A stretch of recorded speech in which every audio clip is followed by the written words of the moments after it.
This will be a set of demos for the main body. When we're doing this, we're going to be referring to all the parts of the main body, so the main front, main back, main side, and main panel.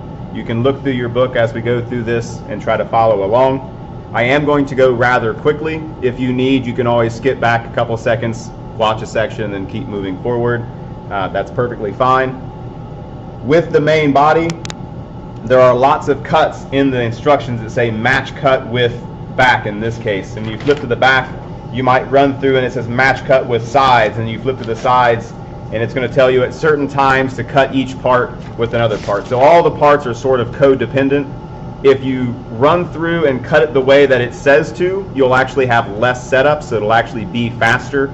It'll take a couple of minutes to sort out the relationship. So there's only 3 parts that have to share these relationships, and most of them are the cross-cut, rip cuts, and the dado cuts. So you can set up the machine once and then cut all parts when it tells you to. All the parts will then match perfectly in height. There won't be any difference in the pieces, so it'll actually be better and faster if you follow the instructions matching cuts when it says. The cuts in this case from part to part need to be very accurately the same. If you have a component that's supposed to be the same dimension on 2 parts, when they come up, if they're not the same, you're going to have steps. Even if you cut them close to tolerance, slightly out of tolerance in one and slightly out of tolerance in the other, that stack up will lead to a bad joint. So everything needs to be very, very accurate. The inspections on this step are critical. So your decision making as to which part is a good part and a bad part is a graded part of the assignment. So in this case, I have a nice clean edge and no blemishes in this part. And on this side, I have a big kind of ugly defect in the piece. So choosing which side is the good side and the bad side is a graded component. In the graphics, whenever you're working on something, it'll tell you in the instructions to route it on edge RT3 or RT1 and RT2. When you look on the graphic, you'll see arrows with lines. It's specific as to where you're starting. So this part, as I'm looking at it, I'm looking at a certain face. It's going to tell me when to route which edge and which sequence to do that in. So try to understand the sequence in the graphic, and it'll help you cut it to where there's no blowout on the final product. There are 2 push blocks you'll be using a lot from now on. So we have the standard sort of square-shaped push block here. This push block is used when you're holding the workpiece down underneath the long edge. And then when you're trying to work with the short edge, we have this triangular-shaped one. So the triangular-shaped one is going to hold the long edge and allow us to work on the short edge, whereas the rectangular one allows us to work on the long edge. So I can run it across and I can route that long edge. So in the instructions, it tells me to route RT1 and 2 and then inspect it.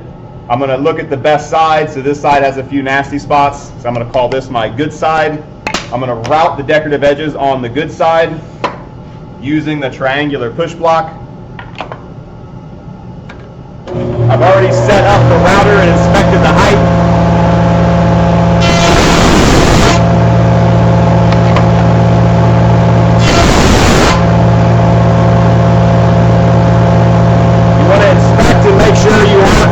Wavy edges. So if you see this partway through, it kind of picks up a little, so I'm going to run that through again.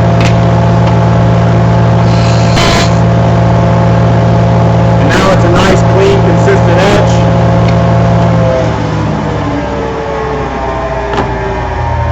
After I've routed RT1 and RT2, it tells me to route RT3 on the edge with least blowout. So I can see very little blowout here. And I've got a little bit more here, so then I'm going to say it's considerably more. So I'm going to route RT3 along this bottom edge using the correct push block.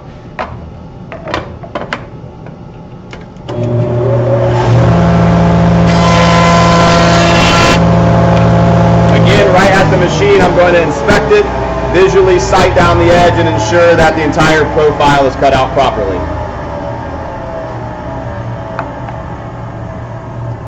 So now I'm ready to do the rabbiting on RT1.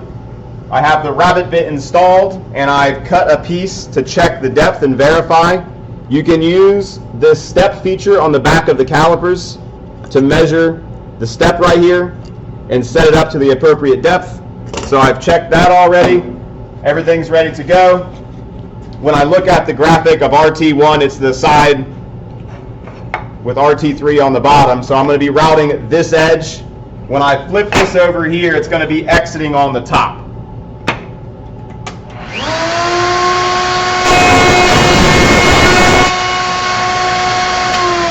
So I've made RT1 across here. Now I'm going to make RT2. If I look in the instructions where it tells me to make the half-inch rabbet, it says a sacrificial or backer board can be used to reduce the blowout on RT2. So when I'm holding my workpiece, RT3 is on the bottom, RT1 is right here, RT2 is over here. When I place this to be cut, as it exits, the blowout would occur on the same side as RT3, and this is going to be a side we're going to keep. It's a part of the end product. So I want to prevent or reduce blowout on this edge. I can use a backer board to help reduce the effects of blowout. It doesn't eliminate blowout, but it reduces the effects.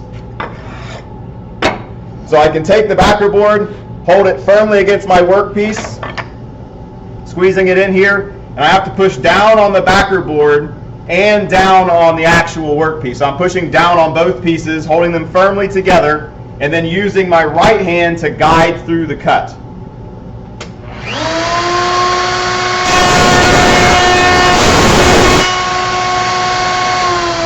And now when I finish the cut, I have no blowout on this bottom edge. You will lose points if you try to use a backer board on a cut that does not specifically say to use a backer board. So you must use the backer board. You're only allowed to use the backer board specifically when the instructions say so. You are not allowed to use a backer board at any other time. A, it's dangerous, and B, that shows you don't know exactly what you're doing. The intent of the backer board is to reduce blowout on features that will be on the end product. So you will lose points if you use a backer board you're not supposed to. It will be a test question on how many parts and which parts specifically require a backer board, because I have such issues with this. So you can only use a backer board when the book specifically tells you, and you can only use a backer board that fits the criteria, and I'll explain that in a moment. So if you use a backer board that is too wide or too thin, you're also going to lose points. So there are criteria for how long the backer board can be, how tall, and how wide it has to be in order to use as a backer board.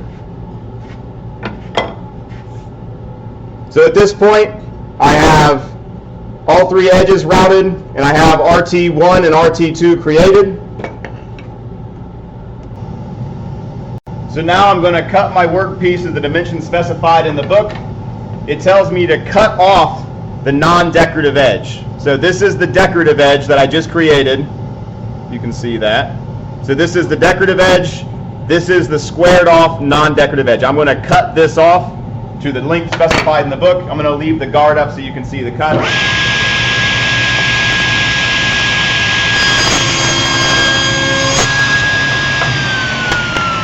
Go ahead and let the saw stop before you remove your workpiece.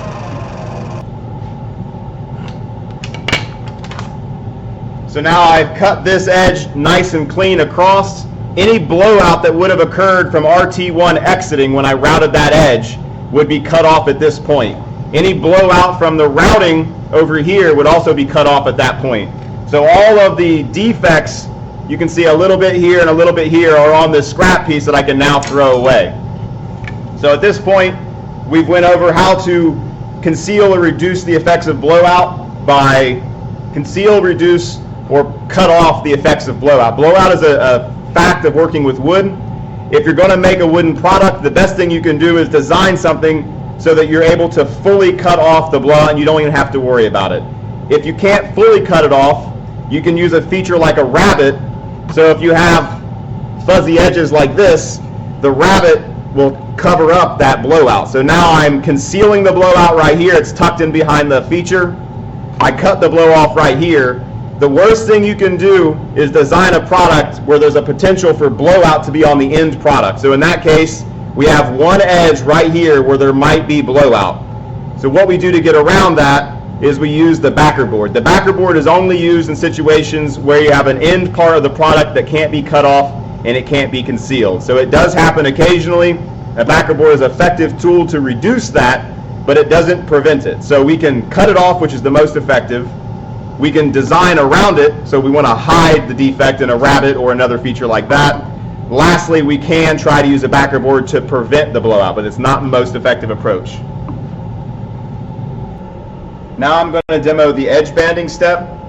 I followed the steps up to this point and cut all my components to the width that was specified as it specifies with the match cut. The iron is plugged in. This thing takes 2 or 3 minutes to heat up. This is like an industrial iron, so it's pretty effective. Plug it in when you need it. It'll be ready within a minute or two. And then once you're finished, unplug it. The next person can plug it back in when they need to use it. We have a roll of edge banding in the main tool cabinet. You're just going to pull out the edge banding about a ½ inch or so longer than what you need. Break it off to the amount that you need here. I'm then going to put that on top of the workpiece, and I'm going to use the iron to heat it up. This is a heat activated glue, so it's not like a wood glue that's curing. This is just heat activated, so it's just melting as I run this across here. You don't want to apply pressure too much. You don't want to swirl it too much, or you'll kind of rub a metallic look off. And you don't want to hold it there so long that it burns it. You can feel when the glue is melting underneath. You can touch it from the bottom side. Once the glue is melting, you can take the roller. Here you apply a lot of pressure, and you're trying to squeeze the glue that's melted on the back of this into the wood. This is basically hot glue gun type of glue. So it's a polyethylene. You don't need to use the handle. It is available, but you don't need to over tighten this. You can use your hand so you don't over tighten it. So once you've finished one part, it's a good idea to go ahead and edge band all your components and let these cool off. So it should be cool to the touch before you start the trimming stage. Now that my workpiece is cooled off, I'm going to grab a box knife. You can check the tip of the blade, make sure it's nice and sharp. If it's not, you can change the blade out. You just unscrew the body, flip the blade over, or grab a new blade. Get with the instructor as to what to do with the old blade. When I'm cutting my workpiece, I want to make sure that I don't hold the blade at a steep angle. That way I'm cutting a corner off of the workpiece. So try to hold the blade square with the workpiece and only cut on this table. So I'm going to try to hold the blade square, run it along. It doesn't have to be exactly perfect, just get it pretty good.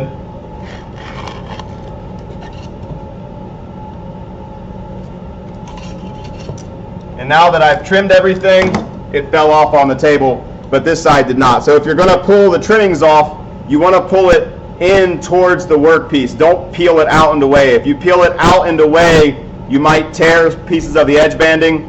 When you finish cutting it, if it didn't cut all the way through, peel it up and towards as you rip it, and it should peel downward and it won't have as much tear out. Now that I've applied all the edge banding to all my work pieces, you can take and block sand and lightly round this corner over. Don't make it round like a radius, but just lightly break the edge, and it'll get rid of these little inconsistencies that you might be able to see. So there's a few spots here and there where it's not cut perfectly straight. Lightly sanding that will get rid of it, and it'll be perfectly smooth. Again, once you finish, unplug the iron, and then if you mess up the edge banding, or if you see that there are burn marks, so there's very lightly a metallic look right there where I was swirling it.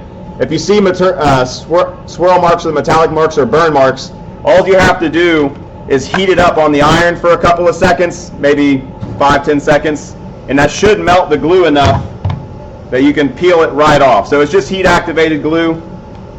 That didn't quite work. So it's heat activated. You did squeeze it in a little bit, but it should release relatively easily. I unplugged the iron, so it's losing a little gusto, but you can see it comes off relatively easy. So now I have all the components, and I'm ready to make the dado cut. When you make the dado cut, the depth of the cut is very accurate. So you look at the instructions, it'll tell you the tolerance, which way the tolerance applies to, positive or negative, and what the dimension of the blade should be set up to. You can cut your piece and make sure it's on whatever side of the tolerance is the more relaxed side, cut it, and then make an adjustment if you need, getting it closer to that final dimension. Again, we probably can't do a test cut with this component, anything on the table saw. All the components I have for the dado cut that all say match cut, I've all prepared them to the point where it says to create the dado, so all the dados will be made at once and they'll all match perfectly. In this case, I'm using the dado blade with 2 blades stacked up. There's nothing in the middle or anything like that, so it's 2 dado blades put together, which is the normal arrangement we've been using. That should receive a piece of hardboard panel. In this case, it's going to be the main panel or the main bottom. The drawer has a similar piece. This should fit when you make a cut with 2 of the blades. If this does not fit, more than likely one of the sides is swollen. So after you cut your first piece, or once you've cut all of your pieces rather, you can test fit your panel. If the panel doesn't fit when you cut the panel to size, you want to make sure you cut off the side that has swollen. If both of the sides are slightly swollen, cut one side just grazing it, flip it around, cut it to the final dimension, cutting off the other side that's swollen. That should help. If anything after that, you have to get with the instructor. So on the components that say the top edge, that would be the non-decorative edge. So I have a decorative edge right here, and the cut for the dado is going to be on the dimension listed in the book from the top edge down. That's how the book says it. So it says from the top edge, you're going to go a set dimension down, and the graphic should help you figure out the exact placement. Other components have edge banding. So if the item has edge banding, it's going to go from the edge banding to the dimension listed in the book. So you're going to go from the edge banded side down a set depth. So I've got my components prepared as well as they should be. When you're using the dado cut, when you're making a dado cut rather, you can hold side pressure on the workpiece the entire way through because your force will be transmitted through the workpiece directly into the fence. You're not cutting the part in half, so you don't have to worry about compressing the blade.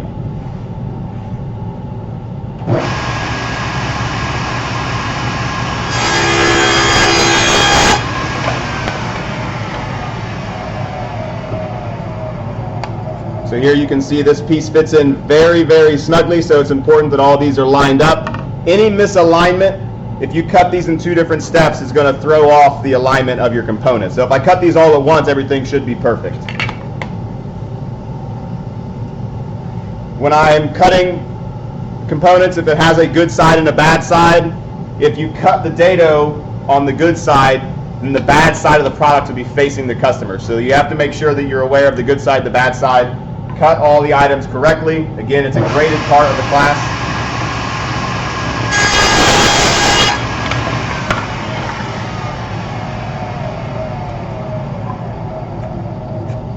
So it's a very snug fit.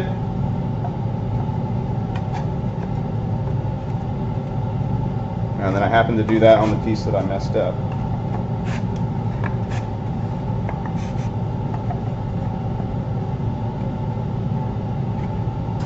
There we go. So with these all cut at the same time, this feature right here is perfectly flush across. You can't even feel the difference because these were made at the same exact time. All the setup is the exact same, and there's very little tolerance in this cut. So a quick review on the backer board and what is acceptable. So a backer board can be between a 1/2 inch to 1 inch in width or the direction of the cut, and the backer board can be 1 inch to 1.5 inches tall. So direction of cut would be, if you're looking at the side view of the table, that would be along this length here. So the backer board must be between 0.5 and 1 inch, or a 1/2 inch to 1 inch along the length of the cut. So the width of the piece in this part, in this view. The backer board also needs to be 1 inch to 1.5 inches tall. So this works out to be slightly taller than the workpiece at the shortest, so you can hold it down firmly, and the same height as the push block. There are a few pieces in lab that we make that become this size, that fall in this range right here. If you use something that's not within these 2 values, again, you'll lose points. So it's very important that the push block is the same. It falls within this size range. It has to do with how you're able to hold it down and its ability to do its job. So most of the time, if it's too small, it doesn't do its job. If it's too large, you can't hold it down securely or safely to do its job. So safety is a big factor. The backer board is a very effective approach at reducing the effects of blowout, but if you use a piece that's too wide, it becomes very unsafe. So this is well within the safety that we need here. If you increase it beyond this, there's a point to where it becomes unwieldy. So this again is a side view. We have the cutter showing the direction of cut as it will come through and cut right here, and it's going to prevent blowout from happening right here. So these pieces need to be held together very firmly or blowout will still occur, and the backer board needs to be held down and the workpiece needs to be held down or blowout can still occur. So if you only hold down one of the two, things can shift around and you'll still get blowout. The backer board also needs to be at least as long as the triangular push block fixture. So when you have that triangular push block, there's a raised section right here. In that raised section, the push block or the backer board needs to be that length at minimum. It can be longer than that, and several of them are going to be about a foot longer. That's perfectly fine. It'll do its job and it won't get in your way. If it's shorter than this, when you're clamping your hands to hold this together, if the backer board is short, so if this isn't here, then this component will be able to shift out like this, and it again leads to a very dangerous situation. So if done properly, it's very safe, very effective. If done improperly, like everything else, it can be dangerous. So must be done correctly.